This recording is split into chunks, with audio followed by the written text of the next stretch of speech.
You are listening to Ratlines, The Hunt for Nazi War Criminals, written and narrated by Mark Felton. Episode 3 is an audio-only episode for War Stories with Mark Felton. Once safely ensconced in South America, most of the wanted Nazi war criminals sought to keep as low a profile as possible. Although they were relatively secure among the dictatorships, most continued to use false names and papers, and sometimes to change addresses or even nations every few years in an attempt to throw off any would-be pursuers. But for many of them, getting to South America involved a rather circuitous journey, usually via the Middle East, a journey that often lasted many years.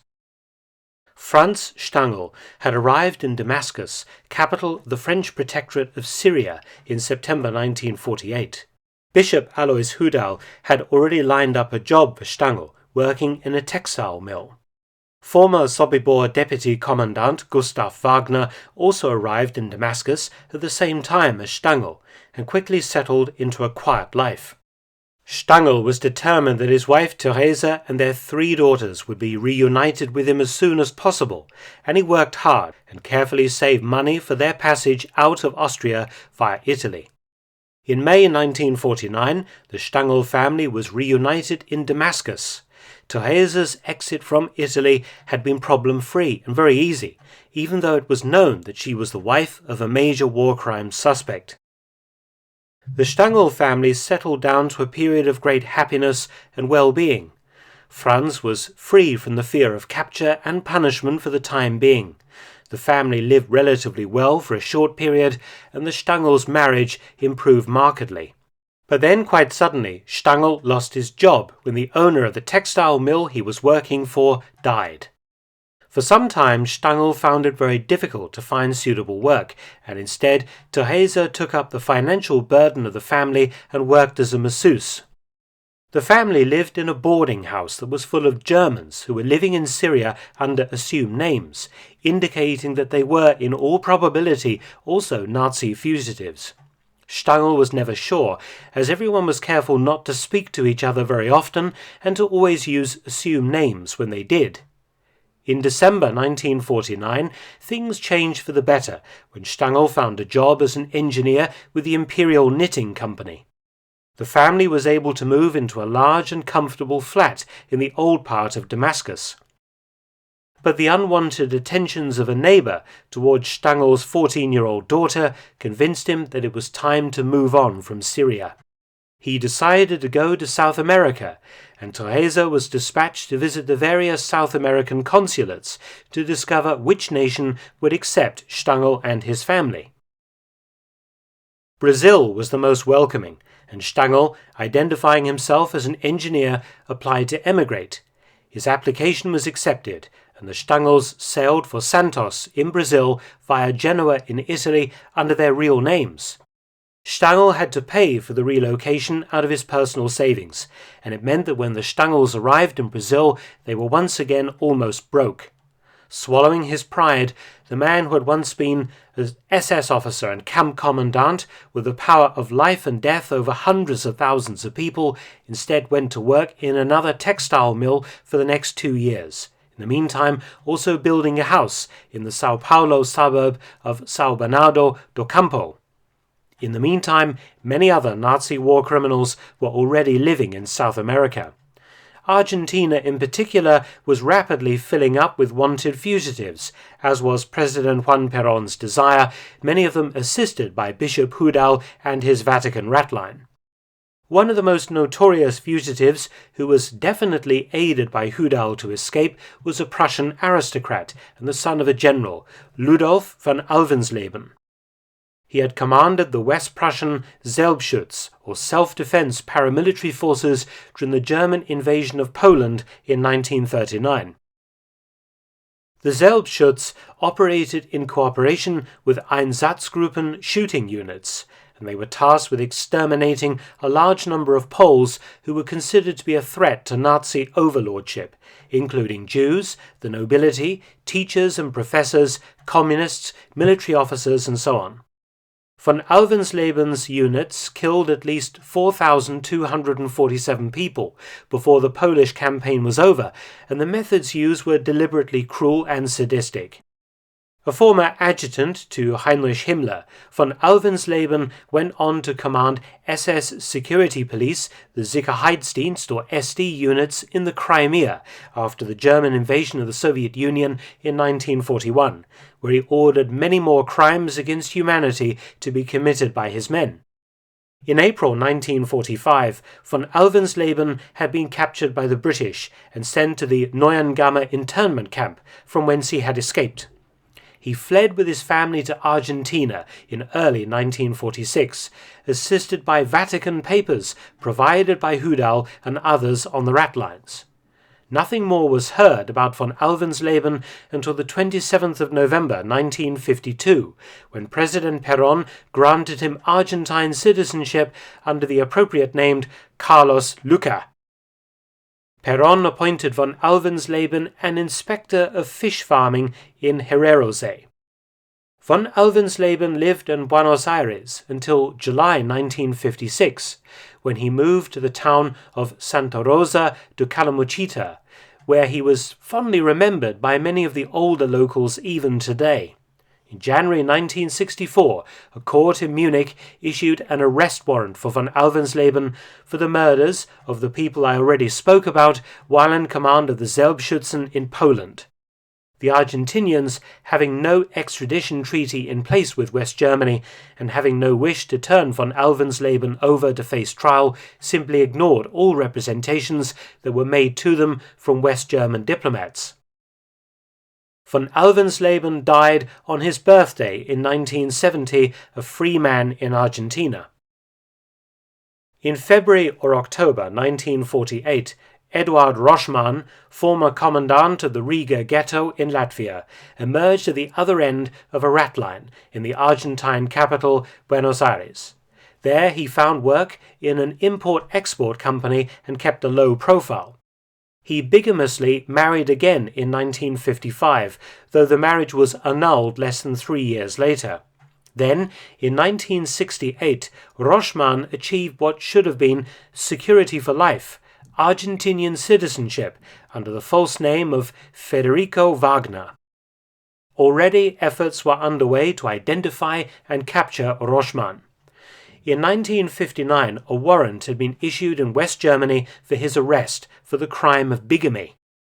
A year later, the Austrians finally got their act together and issued an arrest warrant for Roschmann, citing him for the murders of at least 3,000 Jews between 1938 and 1945, for having been an overseer of forced labourers at Auschwitz concentration camp after his flight from Latvia, and for the murder of at least 800 children below the age of 10. Unfortunately, Austria was notorious for its inability to actually take such a prosecution anywhere, and that was left to the West Germans. In 1963, the Hamburg District Court issued an arrest warrant for Roschmann for a variety of war crimes. The problem was that Roschmann was safely ensconced in Argentina, a country which, at the time, was not disposed to cooperating with hunts for Nazi war criminals. It took until October 1976 before the West German embassy in Buenos Aires made a formal extradition request to the Argentine Foreign Ministry. Thinking that it was a rather futile gesture considering that Argentina did not have in place an extradition treaty with West Germany, the Germans nonetheless repeated the request in May 1977. To the great surprise of not only the West Germans, but also the Argentine Foreign Ministry, the Office of the President announced that Argentina would consider the Roschmann extradition request. It has been suggested that at the time Argentina was facing a fair amount of criticism concerning its internal human rights record, and many elements of the government were perceived as anti-Semitic. Handing over the butcher of Riga would have gone some way to restoring the Argentine government's reputation. But they made the mistake of not placing Roschmann under arrest, and duly tipped off about his likely fate should he have chosen to remain in Argentina, Roschmann fled across the border into Paraguay. In the capital, Asuncion, on the 8th of August 1977, Reinhard Roschmann apparently died. The body remained unclaimed for some time, and there was great speculation, including from the famed Nazi hunter Simon Wiesenthal, over whether Roschmann was in fact really deceased. Nothing further has been heard of Roschmann since, so it is fairly safe to assume that the man who died in Asuncion carrying identity documents in the name Federico Wagner was Roschmann. Suggestions that Roschmann had murdered someone who fitted his age and appearance, or that this was done by some shadowy Nazi organization like the Odessa, stretches the limits of credibility and is probably best relegated to fiction. Roschmann was not a senior Nazi, nor was he particularly well off. What he had become was a man who had been on the run for 3 decades, and that killed him. Justice finally caught up with Adolf Eichmann on the evening of the 11th of May 1960, outside the entrance to his modest house on Garibaldi Street, Buenos Aires. Amid dramatic scenes, Eichmann was kidnapped by a crack squad of Israeli secret agents. Eichmann had been actively hunted by the Jewish people throughout the 1950s, and in particular by Wiesenthal. In 1954, Wiesenthal had received reliable information that Eichmann was living and working in Buenos Aires. Information had also been received by the Mossad, Israel's intelligence organization, and on this basis they launched a long drawn-out operation to identify and then kidnap Eichmann, so that the administrative brain of the Holocaust could be placed on trial in Jerusalem. Eichmann, travelling on documents that had been issued to him by Bishop Hudal, found employment almost as soon as he arrived in Argentina. Posing as Ricardo Clement, Eichmann was assisted by former SS officer Carlos Fuldner and began work at an Argentinian-German hydroelectric firm called Capri that was located 500 miles northeast of Buenos Aires, close to the small town of Tucumán. Eichmann was junior management and diligent and efficient enough at his job to be quickly promoted. He lived in a simple rented house, rode horses around the alpine countryside, and learned to speak Spanish. In 1951, Eichmann felt so secure in Argentina that he contacted his wife through the Nazi old boy network, and in June she journeyed to the Italian port of Genoa with their 3 sons. The boys all travelled using their father's real surname, while Eichmann's wife used her maiden name for the voyage. If intelligence agents had been watching the family, they could have followed them direct to Eichmann's hideaway in Argentina. Living in Buenos Aires in July 1952, the Eichmann family was reunited. It had been 5 years since Eichmann's wife had seen him. However, in early 1953, Capri went bust, and in April, Eichmann moved his family back to Buenos Aires, where he rented a bungalow in the rather shabby Olivos district of the city.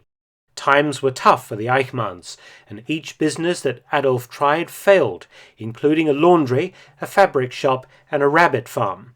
Eichmann's despair was only lifted by the birth of his 4th son, Ricardo, in 1953. After struggling for many years, in March 1959, Eichmann gained a job as a mechanic at the Mercedes-Benz plant that was located in the north of Buenos Aires. In 1960, the family moved into a small, 1-story house that Adolf and his sons had built themselves on Garibaldi Street after Eichmann had purchased a plot of land. It was extremely basic accommodation, lacking running water and electricity. A man of routine, each evening Eichmann would alight at a bus stop 100 meters from his house and walk home. Before going into the house for his supper, Eichmann would inspect his vegetable garden and walk once around the outside of his house. It was this precise routine that enabled the Mossad agents who had been sent from Israel to kidnap him ample opportunity to plan their operation. On the evening of the 11th of May 1960, Eichmann alighted from a bus slightly later than normal. As he walked towards his front gate, he noticed an American car was parked about 20 meters from his house. The bonnet was up, and several men were tinkering with the engine. As he drew level with the car, one of the men turned and asked him something in Spanish. As Eichmann paused to reply, the man grabbed his arms, and the two men fell writhing into a nearby ditch. The other Mossad agents quickly hauled the terrified Eichmann into the back of the car and sped away. Within seconds, Eichmann realized that his kidnappers were Jews. Smuggled out of Argentina aboard a specially chartered El Al flight, Eichmann stood trial in Jerusalem for his crimes. On the 1st of June 1962, the 56-year-old Eichmann was hanged, his body cremated and his ashes scattered over the sea to make sure that there would never be any memorial to the man who had killed millions of Jews with a signature. The former Treblinka commandant Franz Stangl was an Austrian, so it was the responsibility of the Austrian authorities to have hunted him down and brought him to justice. But Vienna did absolutely nothing until 1961, when an arrest warrant was finally issued. By this time, the crimes that Stangl had committed at the Sobibor and Treblinka camps were very well known, so it is difficult to understand why the Austrians had not issued a warrant many years earlier. Unlike most of the other Nazi fugitives, Stangl had made absolutely no attempt to hide his real identity since he had arrived in Brazil from Syria. In August 1954, Stangl had even registered his details with the local Austrian consulate. The reason why the Austrians failed to spot Stangl was probably because his surname was quite common, and although the crimes that had been committed in the camps that had been under his command were well known, the name of the commandant was not. Guy Walters, in his book Hunting Evil, even suggests that Austrian diplomats may have been involved in concealing Stangl's location, protecting him in effect from efforts to apprehend him. However, there is no proof that the Austrians were colluding with Nazis. Rather, the evidence seems to indicate that they were simply disinterested in hunting down their fellow countrymen for crimes that were committed in a period the Austrian people were very keen to put behind them. So, the Austrian authorities sat on their hands and did nothing to further the apprehension of Franz Stangl. Instead, it was the Nazi hunter Simon Wiesenthal who provided the authorities with proof that Stangl was living and working in Brazil, and this information may have come from Stangl's embittered former son-in-law Herbert Havel. Until the issue of an arrest warrant in 1961, Stangl had remained well below the radar as far as most Nazi hunters were concerned. At the end of 1955, Stangl had fallen ill with a mystery disorder. His wife Theresa had once again stepped into the breach and took a clerical job at the Mercedes-Benz plant in Sao Paulo. As part of his recuperation, Stangl had built a small workshop at his home and started a company that manufactured bandages for Brazilian hospitals. In October 1959, Stangl's wife got him a job with Volkswagen through her contacts in the local German motor trade. Stangl began as an engineer, but he was soon promoted to head of preventative maintenance and earned a commensurate high salary. Both salaries enabled the Stangls to move into the better Brooklyn district of Sao Paulo, where Stangl built another house. His attitude to being captured was fatalistic. "If it comes to it, I want to give myself up. I don't want to run away," said Stangl to his wife. Registering with the Austrian consulate under his real name proved that Stangl had no intention, unlike Eichmann and Dr. Mengele, of becoming a true fugitive. He almost seemed to want to be caught. Between October 1964 and August 1965, the Treblinka trial was held in Düsseldorf, West Germany. The event was widely reported in the world's media, and at the conclusion of the trial, 8 former SS men were sentenced to prison terms ranging from 4 years to life. Stangl's name was obviously at the forefront of the trial, as he had commanded the camp. But even though he was living under his own name in Brazil, and he had registered his name and personal details with the Austrian consulate in Sao Paulo, and kept a regular correspondence with friends and family back in Austria, no one reported the location of the man who was being held responsible for murdering 900,000 people. When Adolf Eichmann was kidnapped and put on trial in Jerusalem, Stangl followed the case with great interest. He avidly read the Viennese newspapers and even bought books about Eichmann, though the subject was taboo between members of his family. Fellow murderer Dr. Josef Mengele, when he read about the Eichmann trial, immediately feared for his safety and began plans to flee to another non-extradition country. Franz Stangl did not flee. Instead, he just continued going to work at Volkswagen like the good and efficient worker that he had always been. One man who was on Stangl's trail was Wiesenthal. He claimed later that his first tip-off about Stangl's location had come from a cousin of Stangl's wife, Therese, who, Wiesenthal claimed, visited him at his office in Vienna. Some historians doubt the story and believe that it was fabricated by Wiesenthal in order to cover up the more mundane reality of where the tip-off had actually come from. The story goes that this relative of Stangl had accidentally said too much and told Wiesenthal that Stangl was alive and well and working as a mechanic in the Volkswagen factory in Sao Paulo. Wiesenthal also claimed that another former Nazi came to see him seeking money in exchange for information. After negotiations, the seedy former Gestapo man told Wiesenthal that Stangl was living in Sao Paulo. In all probability, the person who really tipped Wiesenthal off about Stangl's location was Stangl's former son-in-law, Herbert Havel, who had already threatened Stangl with exposure in the early 1960s after an unhappy breakup with one of Stangl's daughters. With Wiesenthal popularizing the case against Stangl, the West German government asked the Brazilians to extradite Stangl to stand trial, and the Brazilians fully cooperated. Stangl was arrested by federal police on the 28th of February 1967, ignominiously dragged from his car outside his house after returning from a bar with one of his daughters. On the 22nd of June, he was extradited to West Germany to stand trial for the murders of 900,000 men, women and children. During the course of the trial, Stangl admitted his role in the killings, but he mounted what has come to be known as the Nuremberg defense, after so many Nazis had claimed that they had simply been following orders during their trial before the International Military Tribunal. "My conscience is clear," stated Stangl from the dock in 1970. "I was simply doing my duty." Unfortunately for Stangl, at Nuremberg this form of defense had been ruled inadmissible because all soldiers have the right, under international law and the accepted rules of war, to refuse any order that they have deemed to be immoral. There can be no more immoral order than that issued by Himmler for the killing of 1 million civilians, orders that Stangl had enthusiastically followed without question. Unsurprisingly, Stangl was found guilty on the 22nd of October 1970, and he was sentenced to life imprisonment. If he had been tried just after the war, he would have been hanged at the time.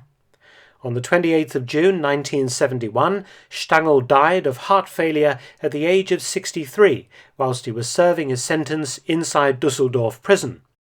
Just a few hours before he suddenly died, Stangl had granted the author Gitta Sereny one final interview. Sereny felt it was the closest Stangl ever came to taking responsibility for the terrible crimes that he had perpetrated. "In reality, I share the guilt," said Stangl, "because my guilt only now in these talks, now that I have talked about it all for the first time." Dr. Mengele had continued to lead a charmed life in South America, socializing on the edge of café society, while Adolf Eichmann had led a life marked by much more straitened financial circumstances, loneliness and isolation. He showed no remorse for his terrible crimes. Mengele's letters and notes confirmed that his cultural and political consciousness remained stuck in 1945 and that he was never able to recognize anything reprehensible about the atrocities he committed in his human laboratories at Auschwitz. He believed that he was simply killing people who were already sentenced to death.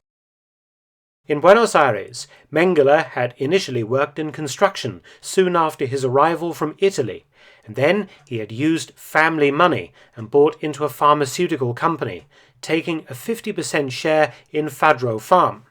He had divorced his first wife and married again to Martha Mengele, the widow of his younger brother.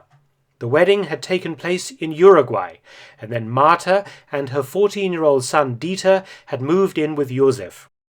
Whilst in Argentina, he maintained contact with other high-profile Nazis, including Hans-Ulrich Rudel, one of the Luftwaffe's highest-scoring aces, who had been awarded the Knight's Cross with oak leaves, swords and diamonds, Germany's very highest gallantry decoration. Mengele set up a clinic where he had practiced, among other things, illegal abortions, and he was even briefly arrested by the police after one of his patients had died. When Adolf Eichmann was kidnapped from outside of his house in Buenos Aires by Israeli agents in 1960, Mengele feared that he would also be targeted. He was right to be afraid, for the Mossad had actually identified him, and they had decided not to snatch him then and there, as they still had Eichmann in a safe house in the city, and they could not safely smuggle two well-known Nazi war criminals out of the country at the same time without being discovered by the authorities. A Mossad agent had even physically seen Mengele on the street, which was how close the Israelis came to apprehending him.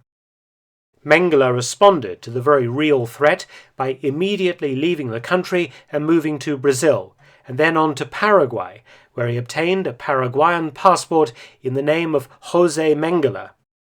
He lived in the German colony of Hohenau. The Paraguayan dictator, General Alfredo Stroessner, was of German descent, and he actively recruited Nazis to assist his government. After a while, Mengele moved back to Brazil and became a farm manager outside Sao Paulo in the small town of Nova Europa. He lived on a farm owned by the Stammers, Hungarian immigrants who did not know Mengele's true identity, but of course guessed that he was probably a Nazi fugitive. In 1974, Mengele's relationship with the Stammers came to an end. His increasing paranoia about being kidnapped by the Israelis made him a difficult and argumentative employee. Hans-Ulrich Rudel, who was an integral part of the Nazi old boy network in South America, suggested to Mengele that he might like to move to Bolivia and live near Klaus Barbie, the wartime SD leader in France and butcher of Lyon, who was also a former American Counterintelligence Corps intelligence asset. Mengele declined, and instead he moved into a modest bungalow in a Sao Paulo suburb. In 1977, his son Rolf, from his first marriage, secretly visited him in Brazil, but he was stunned to discover that his father was very much an unreconstructed Nazi, who was keen to justify his experiments on children at Auschwitz. Mengele died aged 67 while swimming in the sea off Bertioga, Brazil on the 7th of February 1979, either from drowning or after suffering a stroke. He was buried under the name Wolfgang Gerhard, an alias that Mengele had been using since 1976. In 1985, West German police, who had issued an arrest warrant for Mengele decades before, raided the house of a Mengele family friend in the doctor's hometown of Günzburg. There they discovered large amounts of documentation pertaining to the 3+ decades that Mengele had spent on the run, including details of his burial in Brazil. On the 6th of June 1985, the Brazilian authorities permitted Mengele's supposed grave to be opened and the human remains inside to be exhumed and sent for tests. Forensic examinations concluded that the remains were most probably those of Josef Mengele. In 1992, a DNA test on the remains confirmed that they were indeed Mengele's, and the question of his survival was settled once and for all. Mengele had managed to remain on the run for 34 years. In a gruesome twist to the story, Mengele's skeleton remains in storage today, the Sao Paulo Institute for Forensic Medicine, because the Mengele family have refused to take the bones from the Brazilian authorities. In a way, Mengele's skeleton is representative of the history of Nazi fugitives. For like the doctor's bones, the story has yet to be fully laid to rest, as many Nazis remain on the loose, even 7 decades after the end of the war. Tune in next time as we move the hunt for Nazi war criminals into the 1980s and beyond. You are listening to Episode 3 of Ratlines, The Hunt for Nazi War Criminals, written and narrated by Mark Felton. This was an audio-only episode for War Stories with Mark Felton. For video episodes, please visit my other YouTube channel, Mark Felton Productions, details below. You can also help to support both of my channels at PayPal and Patreon, details again in the description box below.